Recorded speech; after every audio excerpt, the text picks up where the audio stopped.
National Herald കേസുമായി ബന്ധപ്പെട്ട് കുറേ നാളുകളായി രാഹുൽ ഗാന്ധിക്കും സോണിയാഗാന്ധിക്കും വലിയ രീതിയിലുള്ള വിമർശനങ്ങളൊക്കെ വരുന്നുണ്ട്. ഇപ്പോ ഇഡിയുടെ സോളിസിറ്റർ ജനറൽ അല്ലെ സോളിസിറ്റർ ജനറൽ അവർ കോടതിയിൽ കൃത്യമായ ഒരു നിലപാട് പറഞ്ഞിരിക്കുന്നു. ഇതിന്റെ ഈ ഒരു അവസരത്തിൽ ഈ കേസിൽ രാഹുൽ ഗാന്ധിക്കും സോണിയാഗാന്ധിക്കും പൂട്ടുവരുമോ? നിലവിൽ അതാണ് സാഹചര്യം. കാരണം ഇത് രാഷ്ട്രീയ പ്രേരിതമായ ഒരു കേസ് എന്ന നിലയിലാണ് കോൺഗ്രസ് ഇത്ര കാലവും ഇതിനെ പ്രതിരോധിച്ചുകൊണ്ടിരുന്നത്. പ്രത്യേകിച്ചും BJP നേതാവായ സുബ്രഹ്മണ്യൻ സ്വാമി നൽകിയ ഒരു പരാതിയുടെ അടിസ്ഥാനത്തിലാണ് ഈ കേസും പുകിലും ഒക്കെ ഉണ്ടായത്.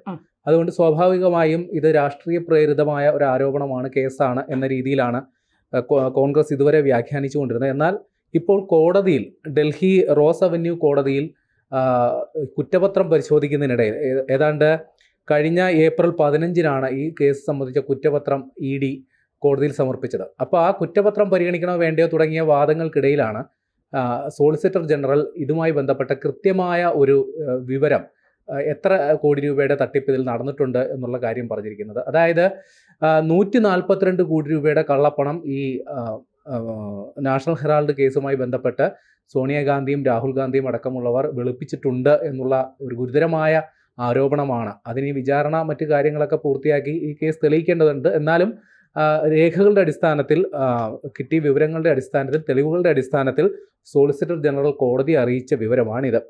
ഈ കേസിൻ്റെ നാൾ വഴികൾ ഒന്ന് നോക്കേണ്ടതാണ്. കാരണം ഇത് ഇന്ത്യക്ക് സ്വാതന്ത്ര്യം കിട്ടുന്നതിന് മുൻപ് നിലവിൽ വന്ന ഒരു പത്രമാണ് ഈ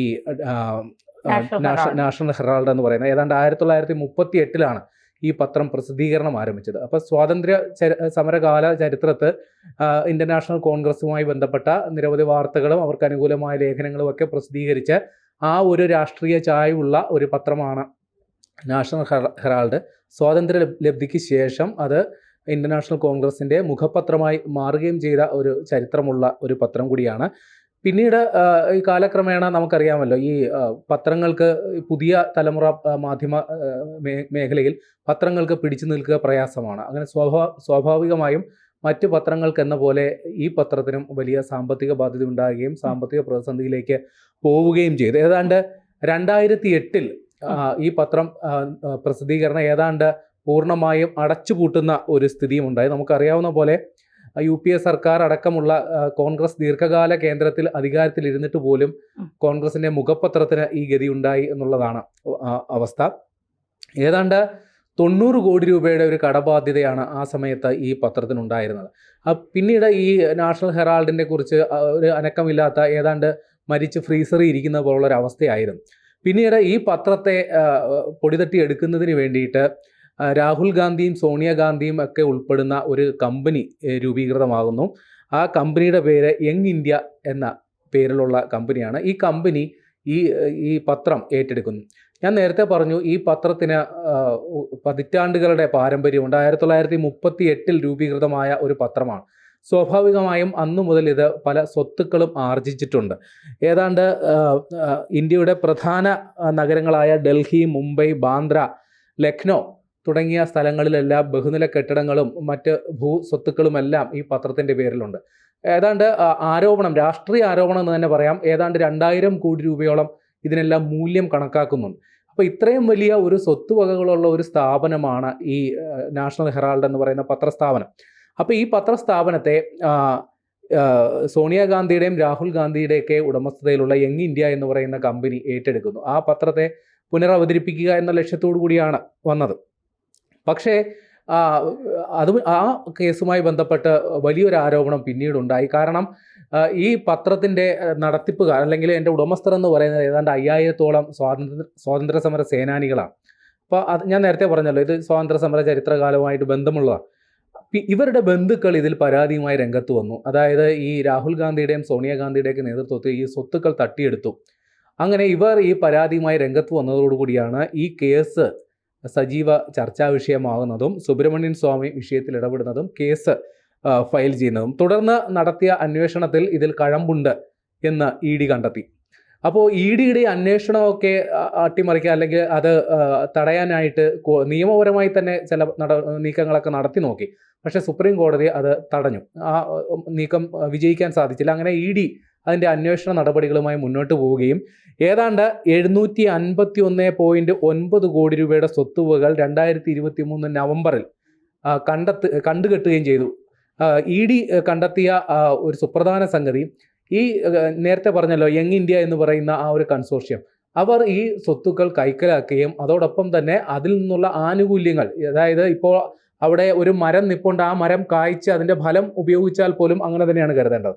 അപ്പോൾ ഇത്രയും വലിയ സ്വത്തുവകകൾ ഉണ്ടായി അത് കൈക്കലാക്കുകയും അതിൽ നിന്നുള്ള വരുമാനങ്ങൾ പൂർണ്ണമായി ഉപയോഗിക്കുകയും ചെയ്തു. അങ്ങനെ 142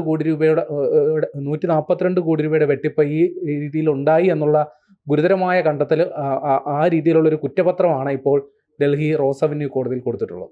എന്തായിരിക്കും ഇനി ഈ കോടതിയിൽ നിന്ന് ഇപ്പൊ എന്താ വരാൻ പോകുന്നത് നമുക്കറിയാൻ കഴിയില്ല, കോടതിയുടെ തീരുമാന നിലപാടുകളോടെ. പക്ഷേ ഈ നാഷണൽ ഹെറാൾഡ് പത്രവുമായി ബന്ധപ്പെട്ട് കോടികളുടെ അഴിമതി കോൺഗ്രസ് നടത്തിയിട്ടുണ്ടെന്നുള്ളത് നേരത്തെ ഒരുപാട് നാളുകളായി വിമർശനം വരുന്നു. പലരും കോടതിയിൽ പരാതിയുമായി രംഗത്തെത്തുന്നു. പക്ഷെ ഇതിന്റെ കൃത്യമായ ഒരു നടപടിയിലേക്ക് അത് കടക്കാത്തത് എന്താണ്? ഇത് നേരത്തെ ഞാൻ പറഞ്ഞല്ലോ, ഇതെല്ലാം രാഷ്ട്രീയ പ്രേരിതമായ കേസ് എന്ന തലത്തിൽ ആണ് ഇതിനെല്ലാം പ്രതിരോധിച്ചുകൊണ്ടിരുന്നത് കാലം ഇത്രയും. പക്ഷേ ഇതിൻ്റെ വസ്തുതകൾ എന്തെന്നുള്ളത്, ഇത്തരം ആരോപണങ്ങൾക്കപ്പുറം വസ്തുനിഷ്ഠമായ ഒരു കാര്യവും നമ്മുടെ മുമ്പിൽ ഉണ്ടായിരുന്നില്ല. പക്ഷേ ഒരു കോടതിയിൽ ഇപ്പോൾ ആധികാരികമായ രേഖയായി മാറുകയാണ്. ഇത്രയും കൃത്യം കണക്കുകൾ പറയുന്നു, ഇത്ര കാര്യങ്ങൾ ഉണ്ടായി എന്നുള്ളത്. അത് ഒരു പത്രവാർത്തയ്ക്കപ്പുറം ഒരു രേഖയാണ്, കോടതിയിൽ കൊടുത്തിരിക്കുന്ന ഒരു രേഖയാണ്. അതുകൊണ്ട് തന്നെ ഈ കേസിൽ അല്ലെങ്കിൽ ഇതിൽ എന്തൊക്കെയോ പ്രശ്നങ്ങളുണ്ട് എന്നുള്ളത് വസ്തുനിഷ്ഠമായി നമുക്കിപ്പോൾ പറയാൻ സാധിക്കും. അതുകൊണ്ട് തന്നെ വെറും ഒരു പ്രത്യാരോപണം നടത്തി ഇതിൽ നിന്ന് ഊരിപ്പോരുക എന്നുള്ളത് ഏറെക്കുറെ അസാധ്യമാണ്. ഇതിന് രാഹുൽ ഗാന്ധിയും സോണിയാഗാന്ധിയും മാത്രമല്ല, സാം പിത്രോദ, അയാളൊരു പ്രമുഖ വ്യവസായിയാണ്, സുമൻ ദുബെ എന്നൊരാളും, ഇത്രയും പേരെയൊക്കെയാണ് ഇതിൽ പ്രതിപ്പട്ടികയിൽ ചേർത്തിട്ടുള്ളത്. അതുകൊണ്ട് തന്നെ ഇവർ നിയമ നടപടികൾ മറ്റ് അനുബന്ധ നടപടികളൊക്കെ ഇനി നേരിട്ടേ മതിയാവും. എന്തായാലും ഈ കേസ് ഇനി എന്താകും? സോണിയാഗാന്ധി പ്രായാധിക്യമായി, ഈ വയസ്സാം കാലത്തിന് ജയിലിൽ പോയി കിടക്കേണ്ടി വരുമോ? കാരണം പറ്റിച്ചത് ചില്ലറ തുകയല്ല എന്നാണ് പുറത്തു വരുന്ന വിവരങ്ങൾ പറയുന്നത്.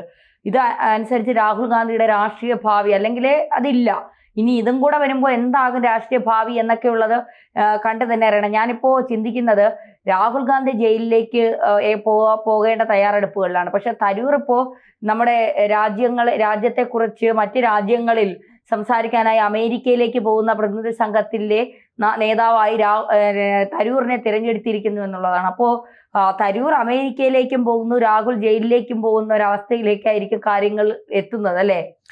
ഇതിൻ്റെ ഒരു സമയവും കൂടി നോക്കണം. ഇത് വേണമെങ്കിൽ രാഷ്ട്രീയമായി പറഞ്ഞ് പ്രതിരോധിക്കാനുള്ള ഒരു കാരണമാണ്. കാരണം രാഹുൽ ഗാന്ധി മറ്റേ ഓപ്പറേഷൻ സിന്ദൂറിൻ്റെ വസ്തുതകൾ, അതിൻ്റെ വാസ്തവം എന്തെന്ന തരത്തിൽ നഷ്ടപ്പെട്ട വിമാനങ്ങളുടെ അടക്കം കണക്ക് ചോദിക്കുന്ന ഒരു സമയത്ത് തന്നെയാണ് കോടതിയിൽ ഇങ്ങനൊരു സംഗതികൾ പുരോഗമിക്കുന്നത്. വേണമെങ്കിൽ ആ ഒരു കാര്യത്തിൽ ഒരു രാഷ്ട്രീയ തിരിച്ചടി നൽകാൻ വേണ്ടി ഉണ്ടാക്കി വിട്ടതാണ്, ഒരു പുകപടലം സൃഷ്ടിച്ചതാണെന്ന് വേണമെങ്കിൽ രാഷ്ട്രീയമായി പറഞ്ഞ് പ്രതിരോധിക്കാം. പക്ഷേ വസ്തുത അതല്ല എന്നുള്ളതാണ് വാസ്തവം. കാര്യം ഈ കേസ്, അതുമായിട്ട് ബന്ധപ്പെട്ട നടപടികൾ കാലങ്ങളായിട്ട് നടക്കും. ഇന്നലെ പൊട്ടിമുളച്ച കേസല്ല ഇത്. ഇതിൻ്റെ വസ്തുതകളും മറ്റു കാര്യങ്ങളുമെല്ലാം ഇതിനോടകം തന്നെ പൊതുജന മധ്യത്തിൽ ഉള്ളതുമാണ്. അപ്പോൾ ഈ കോടതിയിൽ ഇത്തരത്തിലൊരു കാര്യത്തിൽ സോളിസിറ്റർ ജനറൽ, അയാൾ നിസ്സാരക്കാരനല്ലല്ലോ, ഒരു ഉത്തരവാദിത്തപ്പെട്ട ഉദ്യോഗസ്ഥനാണല്ലോ. അയാൾ ഇത്തരം ഒരു കാര്യം പറയുമ്പോൾ അതിൽ എന്തൊക്കെയോ കാര്യങ്ങളുണ്ട്. അല്ലാണ്ട് തെളിവുകളുടെ അഭാവത്തിൽ ഒരിക്കലും നമുക്ക് ഒരു കോടതിയിൽ ഇത്രയും ഒരു കാര്യം പറയാൻ സാധിക്കുക, ചിന്തിക്കാൻ പറ്റുന്ന കാര്യമല്ല. അതുകൊണ്ട് വരും ദിവസങ്ങളിൽ, നേരത്തെ ഓപ്പറേഷൻ സിന്ദൂറിൽ നടത്തിയ പ്രസ്താവനയിൽ രാഹുൽ ഗാന്ധി പ്രതിരോധത്തിലായിരുന്നു. ഇക്കാര്യത്തിലും അദ്ദേഹത്തിന് രാഷ്ട്രീയമായി തന്നെ വിശദീകരിക്കേണ്ടി വരും, അല്ലെങ്കിൽ കോടതിയിൽ തന്നെ പോയി ഇതിന് ഉത്തരം പറയേണ്ടി വരും.